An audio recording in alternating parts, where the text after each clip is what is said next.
and gentlemen, good evening.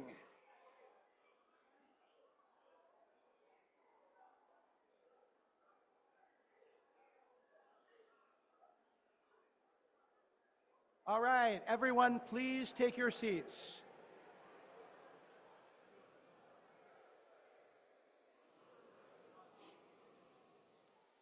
All right. So everyone, thank you for joining us. My name is Stein. I'm the president of the U.S.-China Business Council, and it is truly an honor to welcome you here at our organization's annual gala. Joining us this evening, as you can see, are over 450 guests, including CEOs and executives representing over 270 American member companies, as well as numerous government officials, foreign diplomats, scholars, and other thought leaders with a strong interest in U.S.-China commercial relations. So thank you for joining us this evening. It's truly an honor to be with you. In fact, we're doubly honored because today's the anniversary of Juneteenth. And so for those of you who are planning on a long weekend, we extra appreciate your making time to be here. But really, that's an excuse to thank our Chinese colleagues, because at least for our Chinese colleagues, I suspect you are all celebrating Liu Yao Ba. And on behalf of the American public, thank you for contributing to rebalancing China's economy towards consumption. All right, so let me take a moment to recognize some distinguished guests. First, we have His Excellency Xie Feng, the Ambassador of the People's Republic of China to the United States, and his wife, Madam Wang Dan. His Excellency Jose Manuel Ramirez, Ambassador of the Republic of the Philippines to the United States.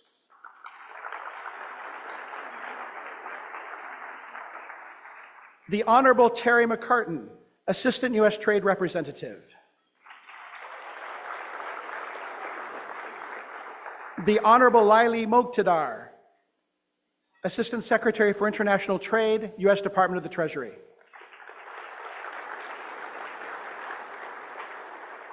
And finally, Mr. Chen Chao, Director General of the Department of American and Oceanic Affairs at China's Ministry of Commerce, and members of his delegation.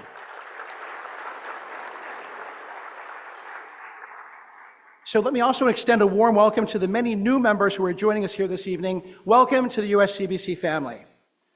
This is also an appropriate time to recognize the people who helped make this gala possible. They're the ones who helped support and fund tonight's events.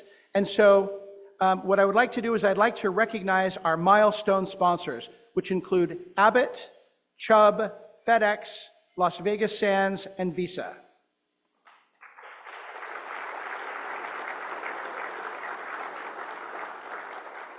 And our leadership sponsors, Atlas Air Worldwide, Merck, Pfizer, Prologis, Qualcomm, TE Connectivity, Thermo Fisher Scientific, and Wynn Resorts.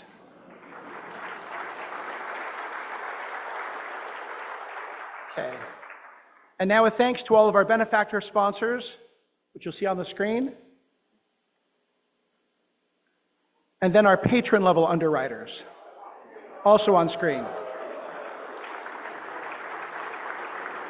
All right, I'm sensing some competition among the tables, so why don't we all give a round of applause to all of our sponsors.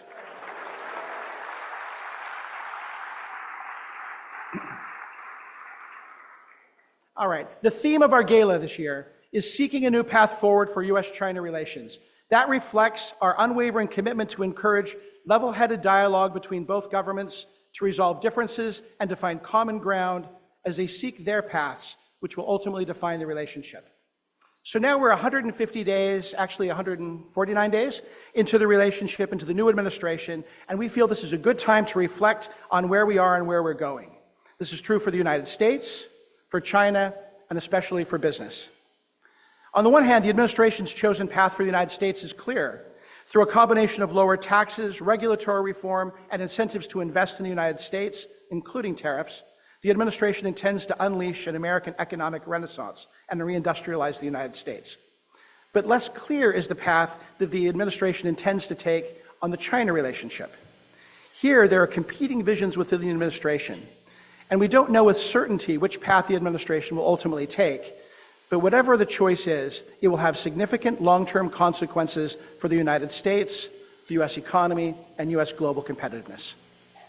Well, if there's one thing that we all know, whether it's when you're choosing a path, whether it's in life or when I was growing up in the hills of Idaho, or maybe in your Uber or in US-China relations, it's essential that you've got an accurate map. And at a minimum, the map must be clear about the destination, as well as dangerous terrain to help travelers navigate safely. So as the United States and China choose their paths, I want to talk a little bit about some key landmarks and the purpose why you might be going on this trip.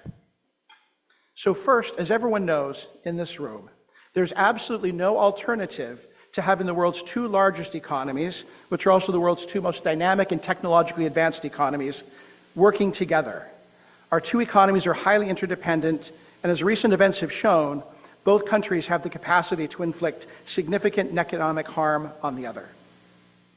Second, the folks plotting the trip need to be clear-eyed about the destinations. As we look forward to the future, whether it's 3 years from now, 5 years from now, or even beyond, we should consider what our destination might look like. At this point, it's highly likely, maybe almost certain, that the China of the future will be more technologically advanced and have greater influence in global trade and commerce, a larger domestic economy, and significantly more competitiveness than it does today. That's not to say China doesn't have significant challenges, but a realistic assessment of China's future is that its economy and influence will continue to grow, and that its importance to American companies will grow as well. So just as the United States is making choices about the path it will take, China is also making choices. China must choose how welcome it will be to visitors, to traders, and investors. Here, China's stated goal is clear. We hear it in speeches and we see it on banners and jumbotrons in every city. And that is, China will not deviate from the path of reform and opening, and it will continue to open to foreign investment. But what does the market say? And what's the reality that many companies experience? Well, just as with a new modern map, you can't avoid seeing a site review. Here we've got excellent reviews and current reviews of the destination of China. And those reviews would be in the form of the member surveys that we conduct at USCBC or done by the AmChams, the European Chamber. And those surveys have both good news and some not so good news. In the good news column, it's clear that foreign investors remain committed to operating in China. They're not closing shop and are not leaving. In fact, many, are investing and expanding. But the bad news is, in many industries, foreign investors find it's becoming more difficult and more risky to do business in China, not less. This is affecting business and investment decisions, but our hope is that China will follow through on its plans to continue to improve the business climate and fulfill commitments made to the foreign community and to foreign investors. So we at USCBC, our organization exists to provide accurate and candid information to governments as they chart their paths. And we also exist to help you, our members, chart your paths and to add important insight and context that enables everyone to make better and more informed decisions. This is the role we've been honored to play for more than 50 years and the role that we intend to play for 50 more and beyond. So next up, I would like to invite our chairman of the Board of Directors, Raj Subramaniam, to the stage to introduce our next speaker. In addition to stewarding USCBC as our chairman, Raj is president and CEO of FedEx Corporation. Raj, we welcome you to the stage.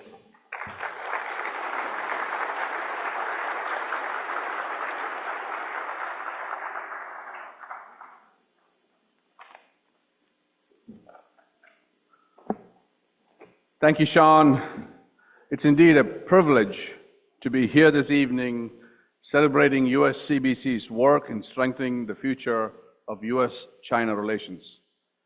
And Sean, in just a few short months as president, you're making an incredible impact. And I look forward to continued success of this council under your guidance. Today, the relationship between the United States and China is more important than ever as we work towards shared goals to deepen commercial ties, strengthen global connectivity, and build a more sustainable future. Our next speaker is dedicated to doing just that. Like all of us here, Ambassador Xie Feng believes in the value of strong U.S.-China ties. He's been in the Ministry of Foreign Affairs for most of his career and is considered one of the top Chinese experts on the United States. He has served in the Chinese embassy as China's ambassador to Indonesia and was appointed by President Xi Jinping in 2023 to be the Chinese ambassador to the United States. And most recently, his efforts have been instrumental in advancing the high-level U.S.-China discussions in Geneva and London. I appreciate his leadership and his friendship. Please join me in welcoming the People's Republic of China Ambassador to the United States, Xie Feng.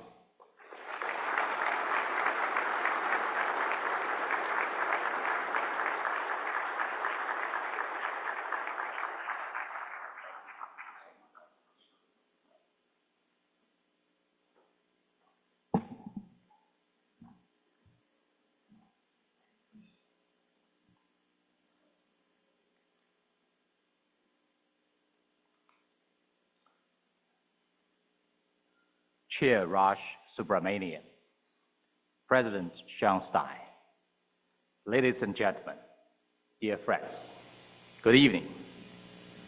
It gives me great pleasure to join you at the annual USCBC Gala. The past 6 months have been quite tough.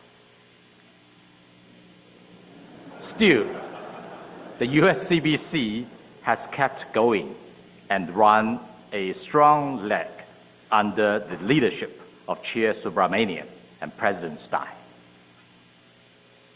Chair Subramaniam participated in President Xi Jinping's meeting with representatives of the international business community in Beijing, and President Stein led a U.S. business delegation to China. The Council has built more bridges of exchanges and partnership and written new chapters of win-win cooperation. The theme of the Gala this year is seeking a new path for U.S.-China relations. Underlying it are both concerns and expectations for China-U.S. economic and trade relations. Let me share with you 3 thoughts on this. First, mutual benefit has all along been the defining feature of China-U.S. economic cooperation, which has grown from small to large and keeps developing. Both our countries and the world have benefited. Doing business is about give and take, based on complementarity and mutual consent. If it is true that one party has been ripped off while the other has reaped all the benefits, how could our trade have come such a long way and lasted till today? Currently, China is the U.S. second largest source of imports. Affordable, high-quality Chinese goods have enriched American supermarket shelves, helped to ease inflation in the country, and saved money for ordinary American people. China is also U.S. third largest export destination. About 50% of the soybeans, 30% of the cotton, 17% of the integrated circuits, and 10% of the coal, petroleum gas, and medical devices that the U.S. exported are sold to China, directly supporting more than 860,000 jobs across the U.S. Meanwhile, China is the U.S. top source of trade surplus in services. The number last year exceeded $27 billion. Besides, the annual sales revenue of the American companies in China was over 400 billion US dollars, higher than those of Chinese companies here. The price of iPhone, for example, in the US, is around 1,000 US dollars. For every iPhone sold, only less than 2% of the added value would stay in China. So you can easily see how much the US has gained from trade with China. China-US economic cooperation is a two-way street, not a zero-sum game. Running a trade deficit does not necessarily mean one is at a disadvantage. We cannot focus solely on the goods trade, but ignore the huge surplus in service trade.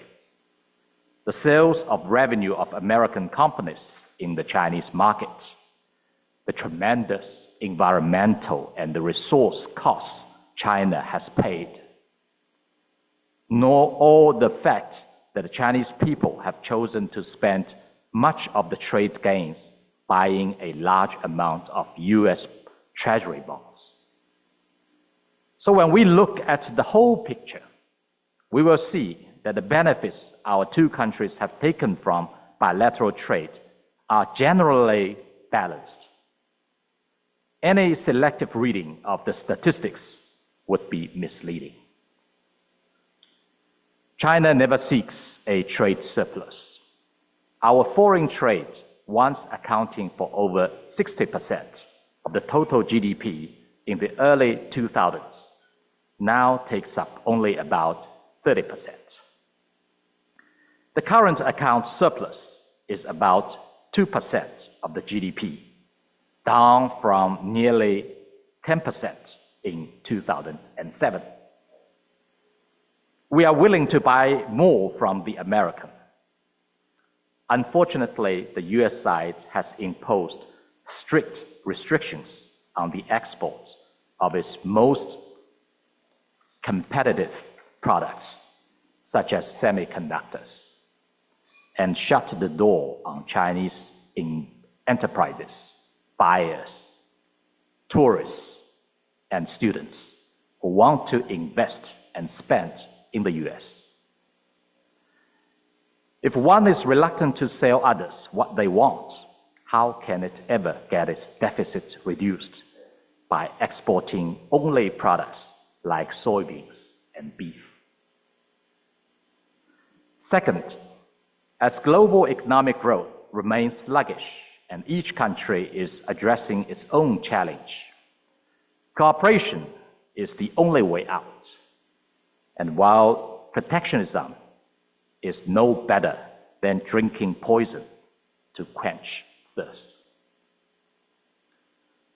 Just as water cannot be cut off, it is unrealistic to try to block the flow of capital, technology, and talents in a globalized world.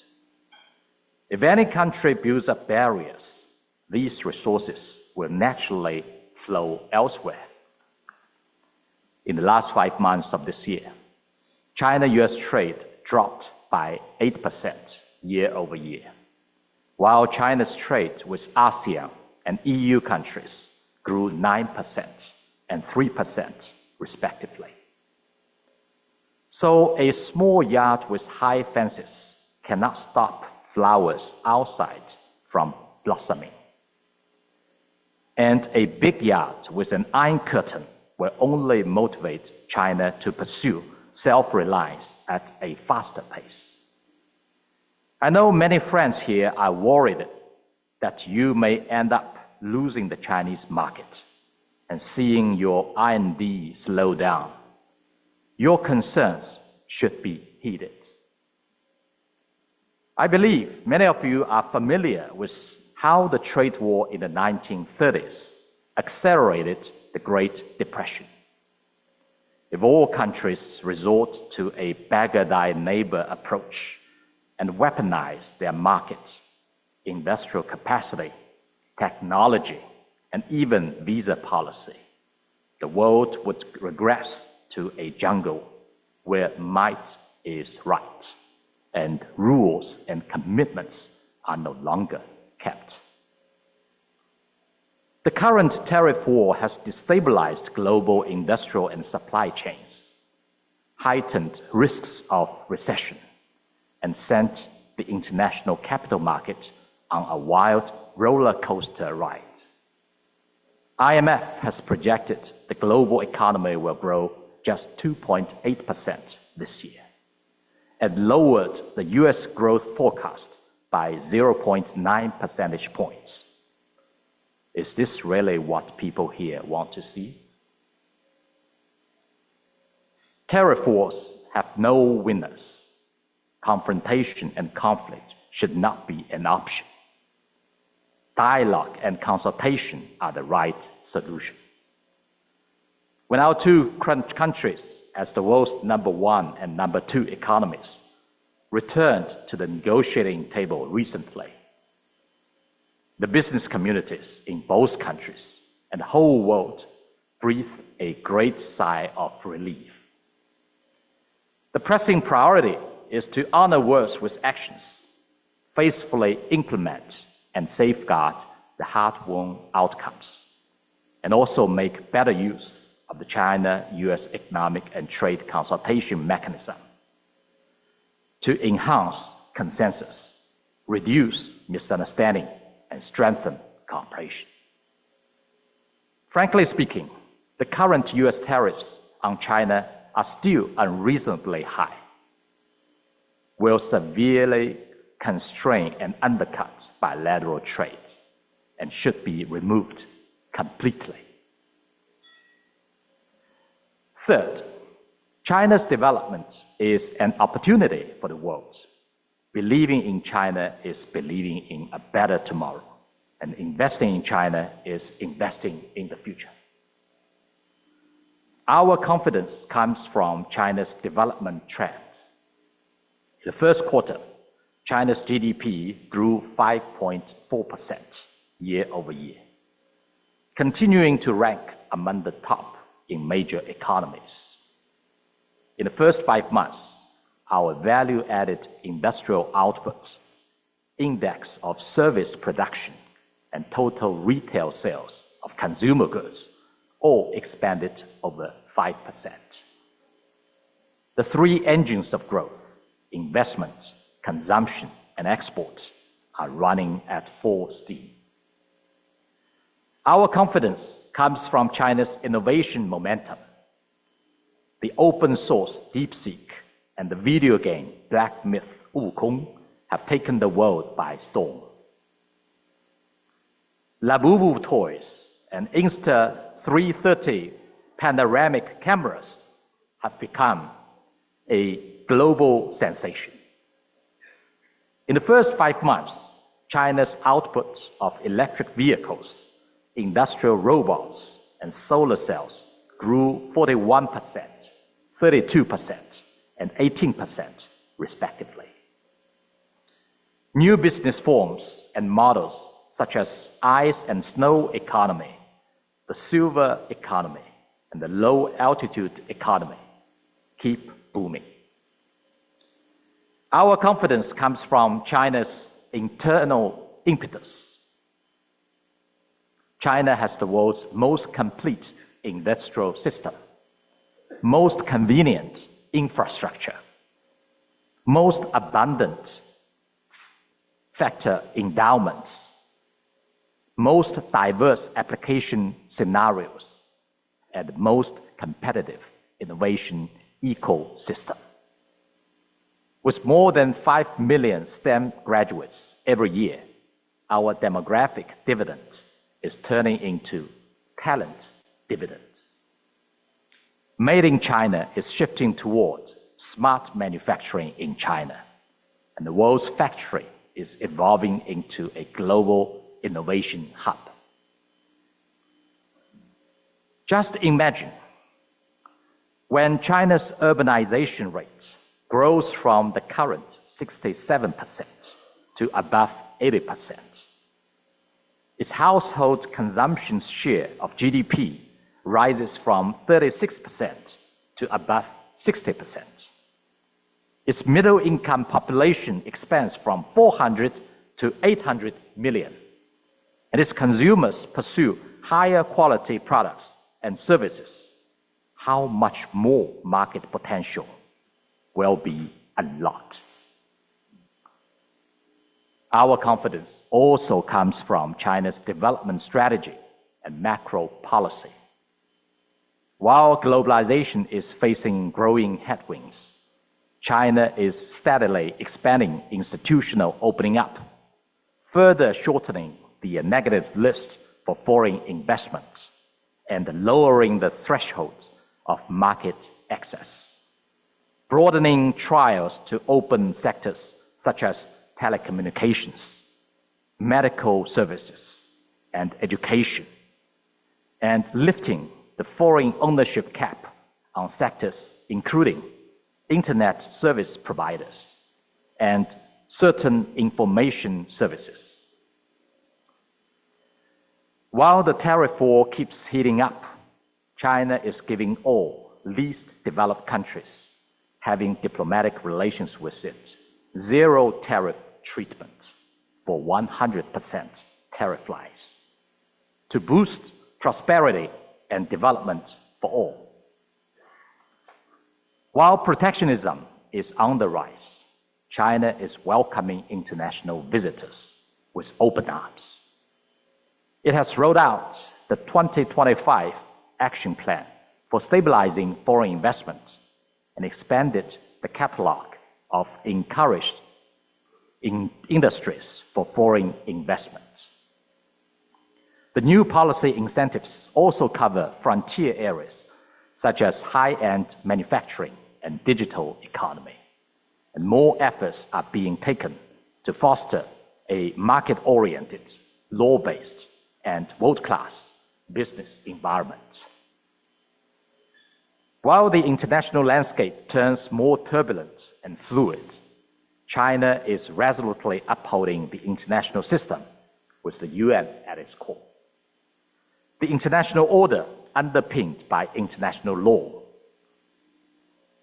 the basic norms of international relations based on the purposes and principles of the UN Charter, and the WTO-centered multilateral trading system, so as to inject more certainty and constructive energy into the world. Ladies and gentlemen, the China-US relationship is now at a critical juncture. Should we choose win-win cooperation or a lose-lose scenario, our choice today will shape the direction we take tomorrow. To navigate the rough waters, we need our two heads of state to take the helm. The phone call between President Xi Jinping and President Donald Trump on June the 5th has once again charted the course for bilateral relations. We need to follow the strategic guidance of our heads of state, faithfully follow through on their important consensus reached during the call, adhere to dialogue and cooperation as the right direction, and enhance communication in such fields as foreign affairs, economy and trade, military, and law enforcement. The Chinese side is sincere about this, and at the same time has its principles. China's sovereignty, security, and development interests are the red line that should not be crossed. Mutual respect, peaceful coexistence, and win-win cooperation are the principles that must be upheld. We hope the US side will work with China in the same direction, be partners rather than rivals, contribute to each other's success rather than hurt one another, and jointly find a right way to get along in the new era. Ladies and gentlemen, economic cooperation has always been a cornerstone of China-US relations. The business communities have always been the backbone of our practical cooperation. and the USCBC has always been a pace setter in this bilateral economic ties. All of you here have done a remarkable job, and let me take this opportunity to salute and thank each of you for your great efforts. Thank you.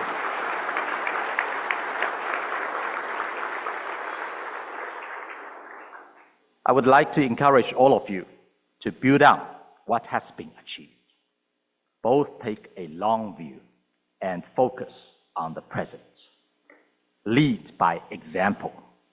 Speak up for exchanges and dialogue, and take actions to facilitate mutually beneficial cooperation, so as to jointly sail the giant ship of China-US relations across stormy seas and onto a steady course. Thank you very much.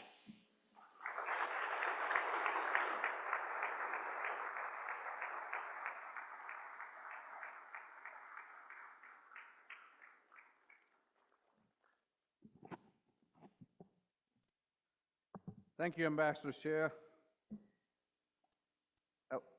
Those remarks were very insightful, and we appreciate you spending the evening with us today. Our next speaker has been an unwavering advocate for strengthening U.S.-China ties for decades. David Perdue was confirmed as the U.S. ambassador to China in April. At his swearing-in ceremony, President Trump emphasized that Ambassador Perdue will be instrumental in managing one of America's most complex and consequential foreign relationships. As U.S. Senator of Georgia, Ambassador Perdue served on the Senate Foreign Relations and Armed Services Committees. He chaired the subcommittees on sea power and State Department oversight, and he traveled extensively to strengthen U.S. partnerships across Asia, the Middle East, and Europe. Before entering public service, he spent over 4 decades as an American business leader. During his career, he lived in France, Singapore, and Hong Kong. And while there, he led Asia operations for Sara Lee Corporation, served as president of Reebok, and as chairman and CEO of Dollar General Stores. Ambassador Perdue's deep understanding of China, international business, and diplomacy is invaluable as we forge stronger connections between our nations. Just a few weeks ago, the USCBC board had the privilege of being the first U.S. business group to meet with Ambassador Perdue in his new role. While David could not join us here this evening, he sent a message. Please turn your attention to my friend, the U.S. Ambassador to the People's Republic of China, David Perdue. Thank you.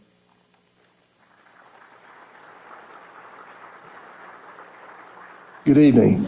It's an honor to join you tonight, and I apologize that I can't be there in person. I greet you from Beijing tonight, where I am working to advance President Trump's vision of a new American century. I'd like to thank USCBC Chairman Raj Subramaniam and President Jon Stein for their leadership of the USCBC and for inviting me to address you tonight. I'd also like to recognize the Chinese ambassador to the United States, Xie Feng. I look forward to working closely with him to represent our respective countries. Today, the relationship between the United States and China is the most complex and consequential diplomatic relationship of our time. The President recognizes the long history of U.S.-China relations. The first U.S. merchant ship actually arrived in Guangzhou in August of 1784, filled with ginseng grown in Virginia and Pennsylvania. American missionaries followed later, building schools, hospitals, and universities, setting the foundation of our long-standing people-to-people ties.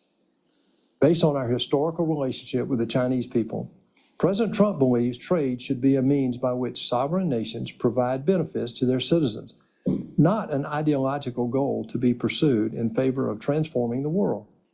It is to make the world we already have more prosperous. As all great commercial nations know, trade policy must be based on mutual benefit and reciprocity. As the President made clear last week, he appreciates how trade has strengthened and can continue to strengthen both our countries. However, we must remedy the current imbalance in our relationship. Unfettered globalization has increasingly created single-source supply chain vulnerabilities. We have all witnessed the extent to which our businesses have become overly dependent on China for components, inputs, intermediate goods, and even entire supply chains.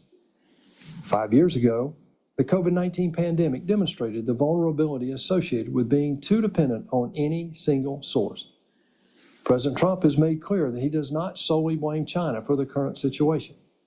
China has merely been pursuing their own national interest. For decades, American leaders were blind to the hollowing out of many U.S. strategic industries. If the United States is to pursue its own national interest in global trade while ensuring the dollar's place as the world's reserve currency, then our economy cannot be so dependent on foreign supply chains that can be severed at any moment. President Trump has been clear that he will protect American workers, create a level playing field built on fairness and reciprocity, and create a manufacturing renaissance in America. The president's policy is to ensure that manufacturing and supply chains, particularly in strategic sectors, are, whenever possible, located within the United States, and when it is not possible, that multiple alternative sources exist. His strategy is to build a national economic relationship with China based on beneficial trade and reciprocity, where each country achieves its national goals. This is not a policy choice or a political preference, but an inevitability. President Trump and his entire team welcome constructive input along this path. The administration seeks a fair balance so that trade once again benefits our nation as a whole. Nothing is more powerful than American enterprise and ingenuity. These traits come from deep within the spirit of our nation and the values it was founded upon. To American businesses, I want to make clear that we will understand the risk of change, and we will be there to support you and protect you from unfair practices. Reindustrialization is not a retreat, but a prelude to a new era of American economic expansion, just as it was at the dawn of the 20th century. Many of our nations, including China, will greatly benefit from this. This administration will protect our businesses abroad, and we will treat attacks on their interest with energy. As the president has shown, double standards in courts, violations in intellectual property rights, and skewed regulatory playing fields will be taken more seriously than ever before. We will protect the flow of commerce consistent with the history of our great nation. President Trump's vision is to have a trading relationship with China that is based on reciprocity, fairness, and respect. One in which the United States puts the American people first, just as China does for its own people. Our mission in China is to do everything we can to make that vision happen and to make America safer, stronger, and more prosperous. Thank you for allowing me to share these thoughts with you tonight, and I look forward to working with you. May God bless America.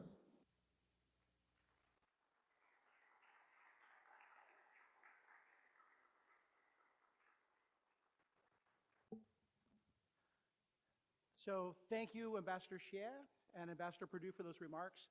And on a night like tonight, we're reminded that relationships, like markets, can only thrive in a relationship of trust and transparency and long-term vision. So if everyone would please join me in a toast to the spirit of dialogue, to business leaders past who paved the way for us, and the innovators and business leaders who are building tomorrow, and to the hope that our two countries can build a strong, solid relationship to link the two greatest economies in the world. Thank you. Cheers.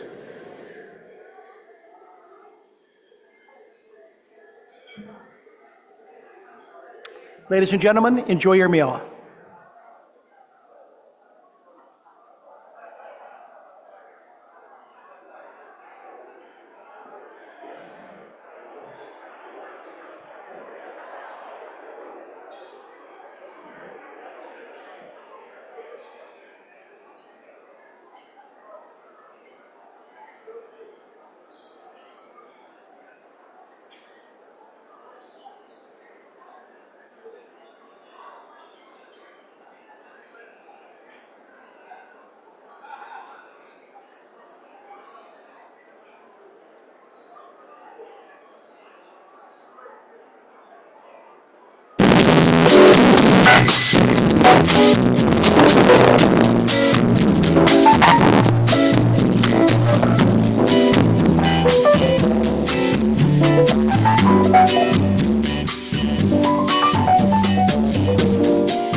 All right, ladies and gentlemen, please take your seats.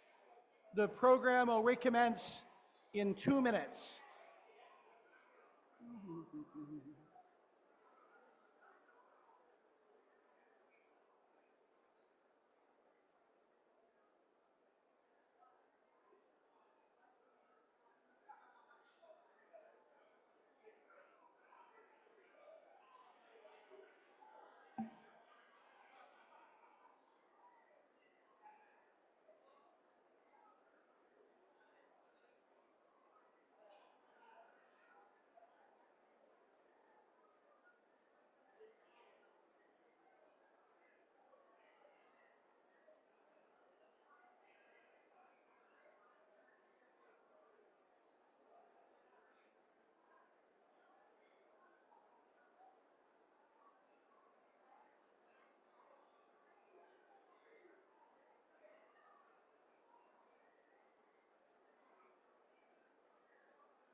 Okay, ladies and gentlemen, please be seated.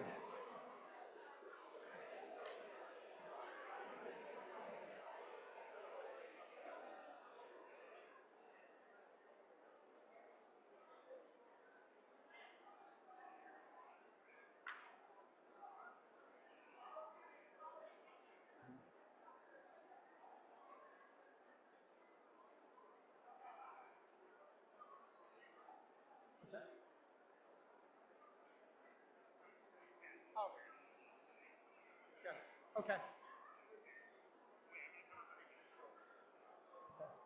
All right, as soon as you're off, we'll start.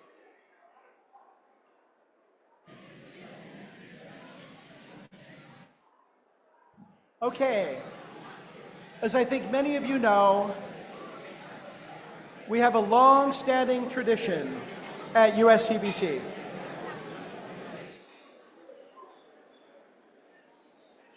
And our long-standing tradition is that instead of giving a gift at the end of the gala to each of our guests, instead what we do is we choose a worthy cause and we make a donation to that worthy cause. And so this year we're very pleased to announce that we will be recognizing China Folk House Retreat with a donation of $15,000 from U.S.-China Business Council. I hope that all of you already know about China Folk House. It is extraordinary, it is really amazing, and it's got an even greater story. The story is, goodness, at least a decade ago, a couple of students in China saw that there was a traditional home that was going to be inundated by a dam. It was going to be destroyed. So they took it apart and moved it to the US and lovingly restored it and put it back in its sort of original form. And since then, it's become a home for different exchange programs and people-to-people programs, and it's just an extraordinary resource here in the DC area to promote exchange and promote cultural understanding. So what I would like to do is I'd like to welcome Dr. Kurt Campbell to the stage to accept the award on behalf of China Folk House.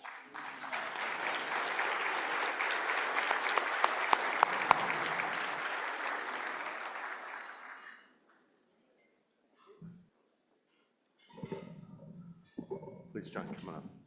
Colleagues and friends, thank you so much for this wonderful honor. I just want to say a few words about this. We've talked about high politics, we've talked about commerce, all the important issues that are at the top of the U.S.-China relationship. I want to talk about people-to-people relations between our two countries, which sustain the good feelings between our peoples. What Dr. Flower, John Flower, has done is a remarkable thing. We've already heard 10 years ago he was taking a group of students, my daughter among them, on a trip through Yunnan. They needed a glass of water. They saw a house, a beautiful Chinese traditional house near a river. They went in, they had a talk with him. He said, it's lovely. Unfortunately, it's going to be flooded, so I don't know what to do about it. Dr. Flower, who was just a school teacher, said, you know what? I'm going to buy it from you. I'm going to pack it up. I'm going to ship it back to the United States. I'm not sure what I'm going to do with it, but my vision, my dream is to rebuild it. And he did that. Over 10 years, he's rebuilt it on the banks of the Shenandoah River. It is a remarkable place. It is a retreat where Chinese and American students can spend time together. American students can learn about Chinese culture, Chinese history. We've hosted friends from the Chinese embassy there, visitors from Beijing. I've worked in high politics. This is one of the most animating, inspirational things that I've ever done. And I want you to know this. This man has dug into his retirement to try to take care of this. He has basically shoestringed it. He has worked with young children to build an incredible place. It resembles exactly what he saw 10 years ago on the banks of that river.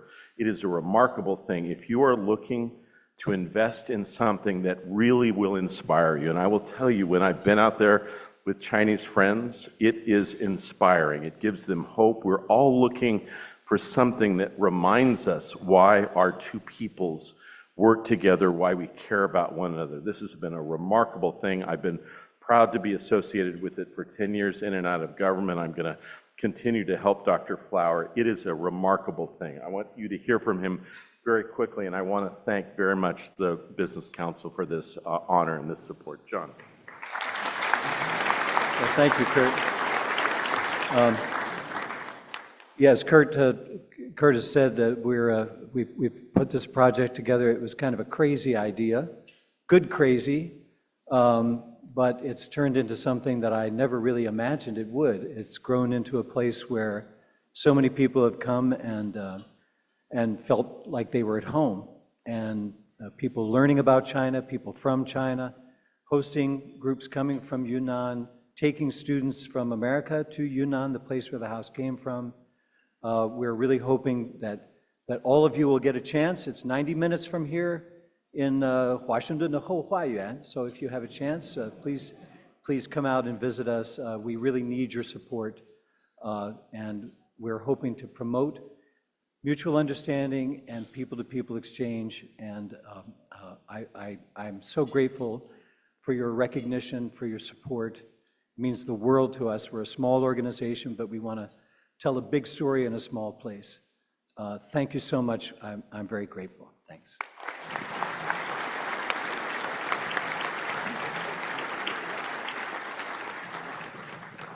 We're very proud to be able to support China Folk House.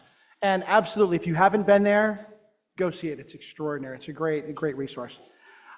Now, I'm really personally excited for our next part of our program this evening. In a few minutes, we're going to have a fireside chat between myself and Ambassador Jon Huntsman. And I suspect everyone here already knows about Ambassador Huntsman's background.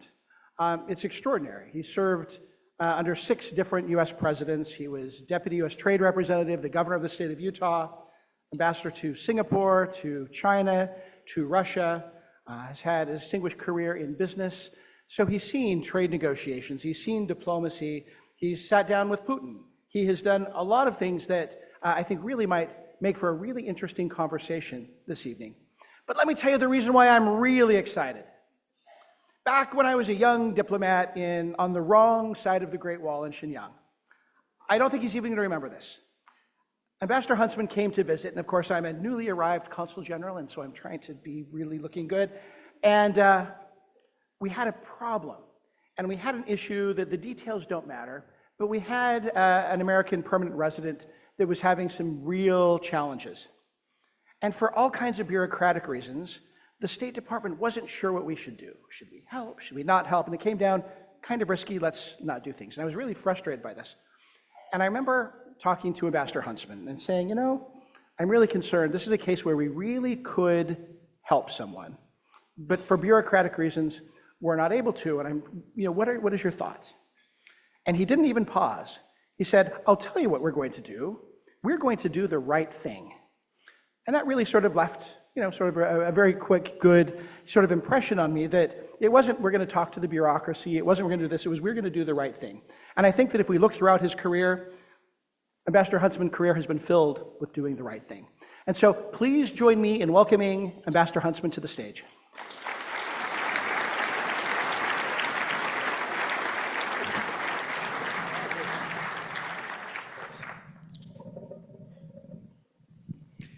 That was too kind, Sean. You liken this to an accordion, which is to say, whatever time is left, we will consume, which is to say, we've got 10 minutes. Oh, I was going to say, I thought maybe we can go until about 10 p.m. We'll see about the folks here. Yeah. So today, we had some meetings today. And one of the meetings we had today, one of the things that I think struck many of us in the room, we had our board meeting for USCBC today, and we had several guests. And one of our guests, I think, one of the things that many of us were left impressed with is that one of them in particular, while a deep thinker and a really important sort of leader, had some, I think, outdated impressions of sort of China, maybe some misperceptions or things that might have been out of date. And so one of the things I just want to start with is, in all of the time you've been in China, what are some of the misperceptions you've seen across the years, and what misperceptions do you think might still exist today? Well, thank you, Sean. It's a pleasure to be with you. You're a great diplomat, by the way, and congratulations on your new position with the U.S.-China Business Council. And Xie Feng, it's a pleasure to be with you, and Madam Wang Dan, thank you so much. And we've got so many people in this room who have contributed to the U.S.-China relationship and who hope for a more stable and prosperous tomorrow. I mean, I look around the room, and I shouldn't be the person up here because you have so many great experts in the room, many of whom I've learned a great deal from. But the misperceptions are very real, and they stem from lack of exposure. They stem from propaganda.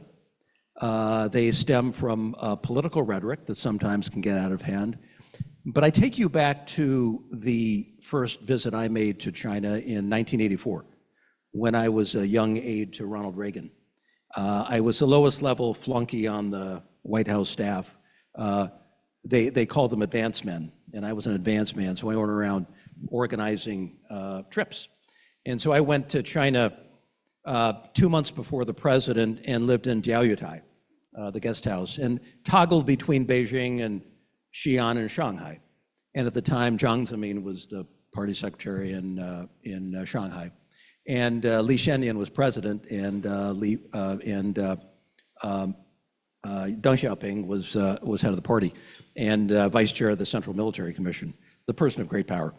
But the perceptions then, in the early naive days of the bilateral relationship, is that kind of the sky maybe is the limit. So the president was there to do most favored nation trading negotiations, there to talk about non-proliferation, and bilateral trade in 1984 was $6 billion, $3 billion each side. It was a balanced account.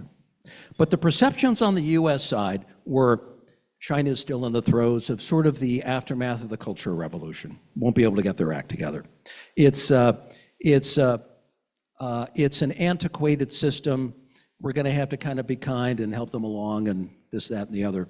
And I think the perception on the Chinese side was it's a new, innocent kind of relationship with the United States. Deng Xiaoping was very keen in forging something meaningful, in breaking out of semi-isolation that was experienced from 66 to 76.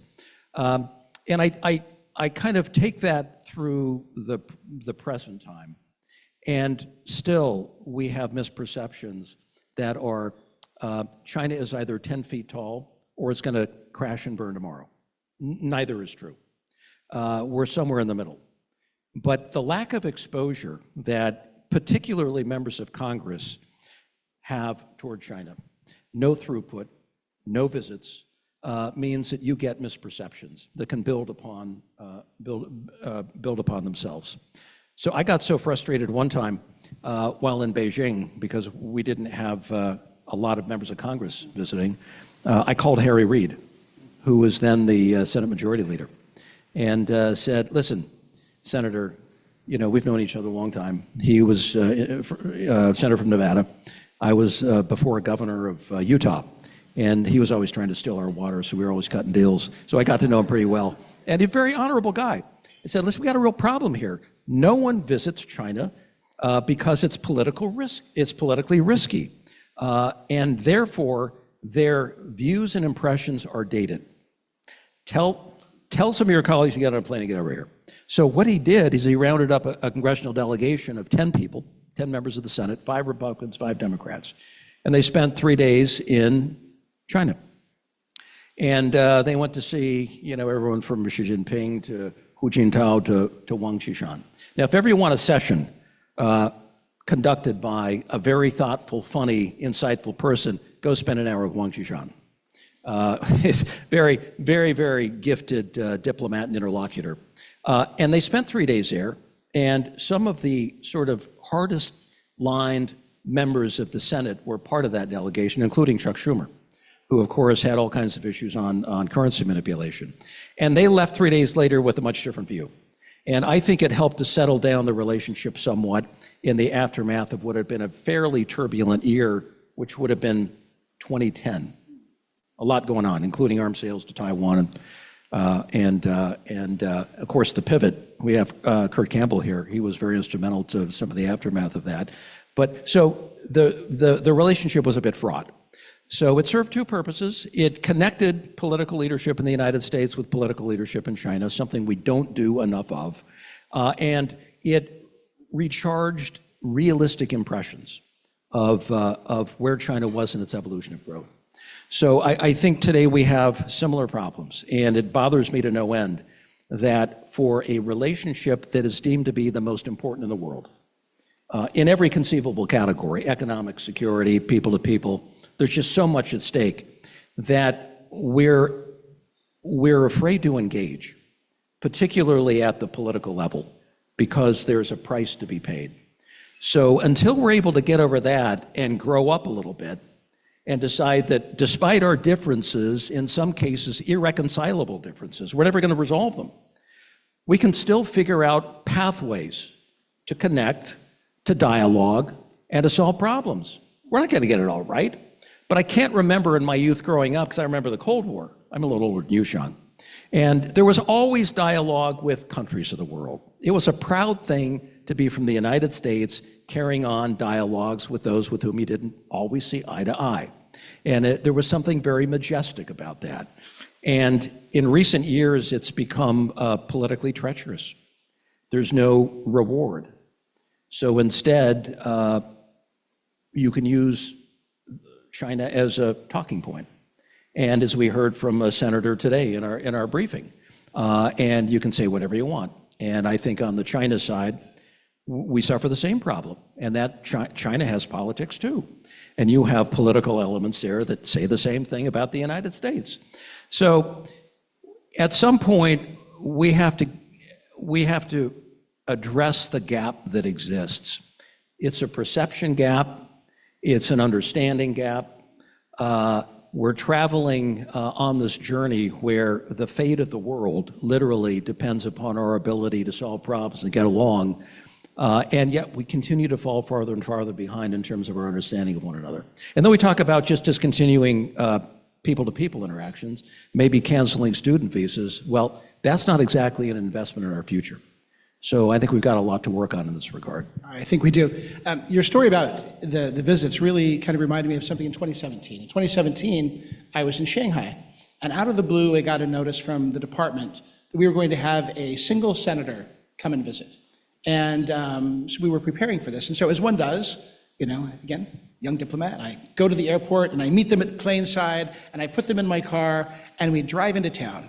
And this was way out at Pudong Airport.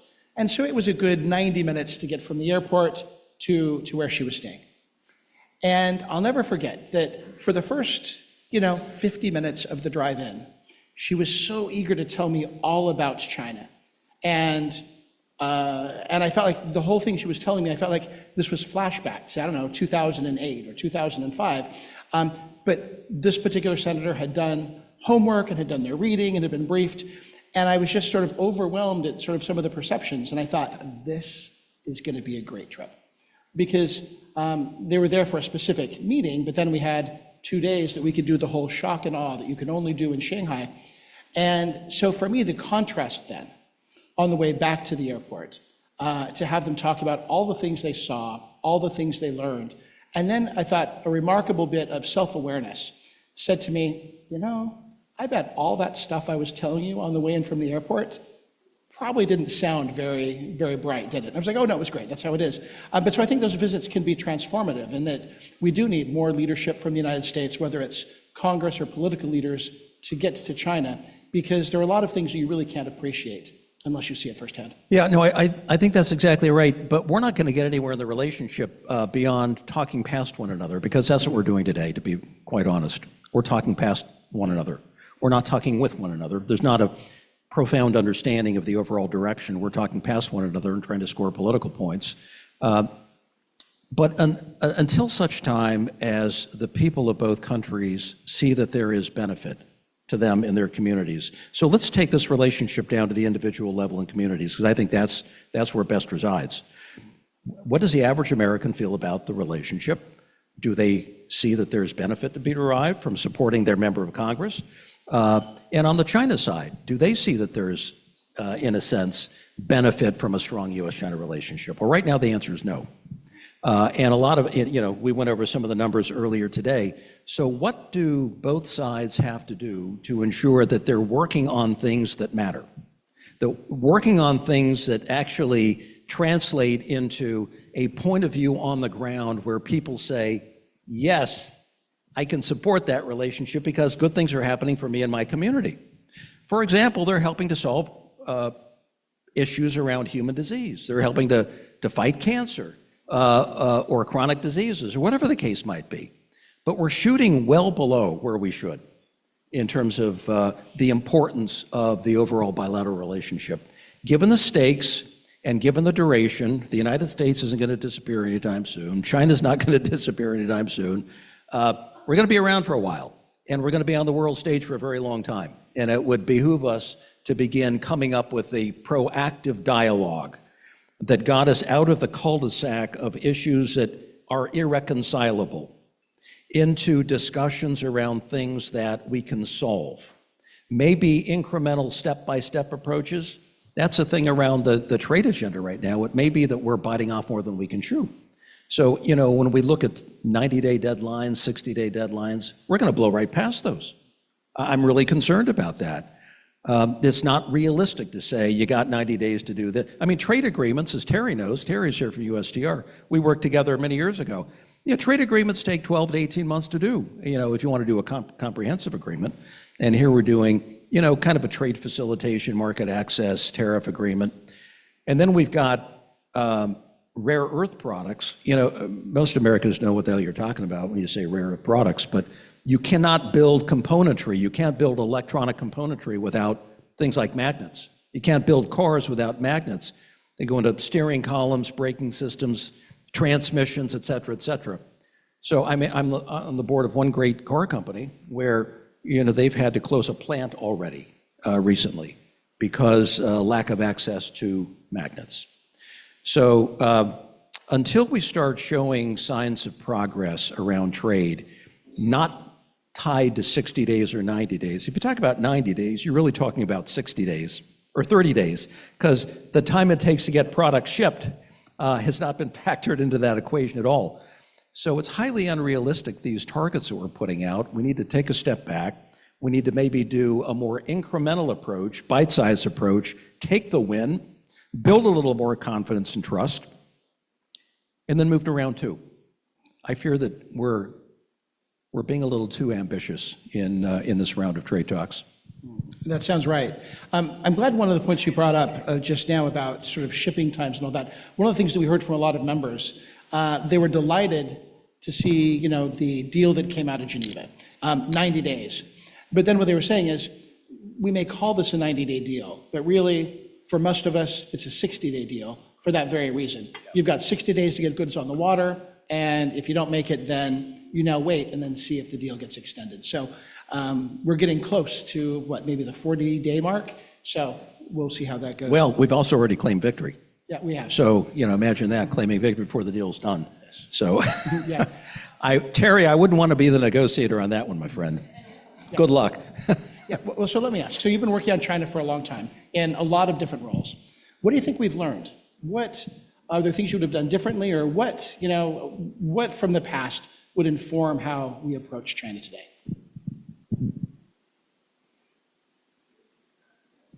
There's great curiosity between both people, and I think that's a healthy thing. But it also means that we can approach China with a little too much naivete, as opposed to clear-eyed realism. And I think our discussions increasingly must be based on a clear-eyed, realistic view of China, its aspirations versus our aspirations. How do we coexist in a world of complexity when you've got the two largest economies, you've got competing views of geography and sovereignty, you have a different set of standards around human rights, for example. You have some things that are irreconcilable. So for me, it would have been, I'm just a pragmatist, so I'm not much of an ideologue.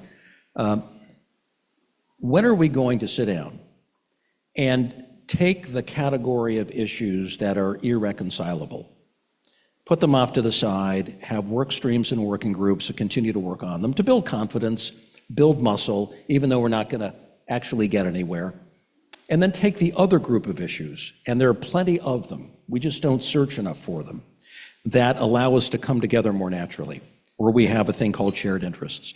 Diplomats are always in pursuit of shared interests. Where can we find them? And we don't do enough of that.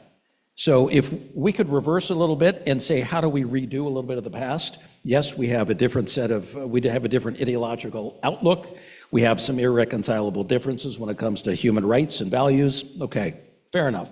That doesn't mean we have to unplug the relationship totally. We just kind of have to be a little more pragmatic about how we approach it.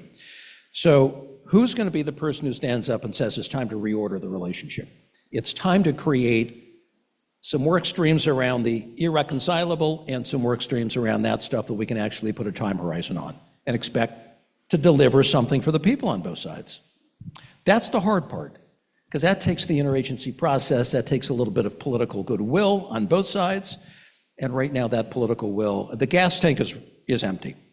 And it's going to be very difficult for the relationship to move forward as we kind of build trust, but it's not just trust, because we've always had trust issues. And we can still transact business. We still get along, still do people to people.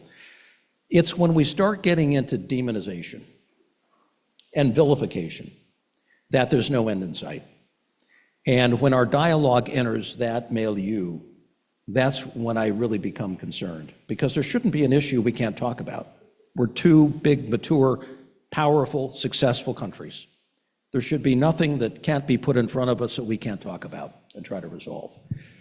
But it's the political word game and the sound bites. I notice now we have the sound bites coming out of the State Department, now the sound bites coming out of the Foreign Ministry, and they become like a mirror image of one another. It hasn't always been that way. But, you know, we can talk each other through foreign ministries to death, or we can roll up our sleeves and try to figure out how to build real confidence and trust in ways where people on both sides will say, finally, the diplomats and the politicians are getting around to doing something that I can relate to that helps my community. Exports, healthcare, whatever, kids in school, whatever it might be. There's plenty that we can work on, and we're not thinking hard enough, and we're not thinking creatively enough. Could not agree more. One of the things that worries me about the current state of the relationship is there's so little contact between the two sides. Right now, it really is very much just limited to the trade space and not all of the other potential areas where there's room for cooperation. But for time reasons, let me ask you a last question, but it's going to be a twofer. So based upon all of this, if you could whisper in Donald Trump's ear, in the president's ear, what would be the most important bit of advice you would give him? And before you answer that, if you were to do the same thing and you were to whisper in Xi Jinping's ear, what advice would you give them? We did not coordinate before, as you can see. So allow me to filibuster while he contemplates his response. You know, that's, let's just say there are two very different operating styles at play. I know, having been around both of them. So my guess is that you have a summit later in the year. That's my guess. I think it's the desire of President Trump to meet President Xi Jinping probably fall. That's just my guess. I've been around summitry with President Trump as it relates to Putin and Russia. He likes that. He's good at it. He likes to forge deals and relationships. My advice to both of them would be to find something we can actually do. Not just talk about, but do. That will keep us busy and out of trouble. So where the US-China relationship has done best is when we've actually had something productive to do. So you can look at our chapters in the past, and when we drift without a work program that is meaningful, we find ourselves in trouble. Things happen. When we're focused on an objective, so we've got the three communiques, one 1972, one 1979, one 1982. We have the 6 assurances from 1982. What's happened since then? Nothing. And nothing but a higher level of complexity in the bilateral relationship. I would say, crazy as it sounds, I don't know that we'll ever get there, but why don't we start work on another communique? It might take 10 years, it might never happen. But the fact that we're actually working and thinking about ways to connect in and around shared and mutual interests, and putting aside irreconcilable differences such that we never go to war, I think would be a very good thing. That would keep us busy at the table talking about how we can freshen up and renew the state of the bilateral relationship post-1982. So that would be my hope. I lied, I have one more question. So that's the advice for President Xi, the advice for President Trump. Any advice for the CEOs and business leaders in the room? Listen, I know where you're sitting because I'm with a great company, MasterCard, and before that with a great company, Ford Motor Company. And I know how much corporate leaders anguish over the state of the relationship. They're in it to make good products. They're not political players. They carry the values and the hopes and the dreams and the aspirations of American companies, which are run by shareholders. It's a very kind of deliberative, transparent, kind of democratic process when directors have to stand for election every year. They just want to build good products, and they want to deliver good products, but they also want to stand tall on their values. I would say to them, there's a tremendous gulf of misunderstanding on things like rare earth products, on things like supply chains, which are delicate, fragile, and they take years to build up. Years to build up. I was in Indonesia not long ago at a Chinese mining camp where I ended up spending 2 days. A nickel mining camp, a company called Huayo out of Hangzhou. And I saw the mining, the refining into sulfite, and the processing that was done. And it struck me that China's been at this for a very long time, and we haven't. And we're a bit in a hole. And building up those supply chains and reordering those supply chains will take years.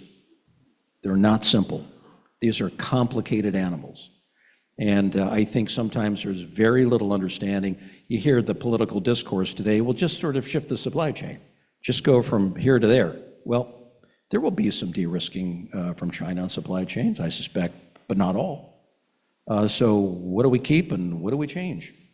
There's a lot that has to go into it, but it starts with the policymakers, and they're only as informed as you make them. So those visits that you make, you might not think they count for a lot, but take it from me, I've been on the other side, on the political side. Yes, most political folks understand about this much about your industry, and you need to educate them. So I know the trip to DC is always a little bit cumbersome and fraught with challenges, getting schedules to align and all of that, but the education that comes out of it is absolutely mission critical. And you can shape the outcome. I can't tell you how many times I had calls from CEOs. Evan Greenberg was here a minute ago, his dad Hank, and people like Roy Vagelos at Merck. They'd call and they'd educate you and they say, you're getting this wrong, you gotta get it right. And it's a very important process. So don't leave it to others. Be in that game of helping to educate and enlighten and elucidate those people who are in policy-making positions. I think it's important for them, and it's important for the overall state of trade in our economy. Ambassador Huntsman, that's great advice. Thank you for being with us. Great pleasure. Thank you.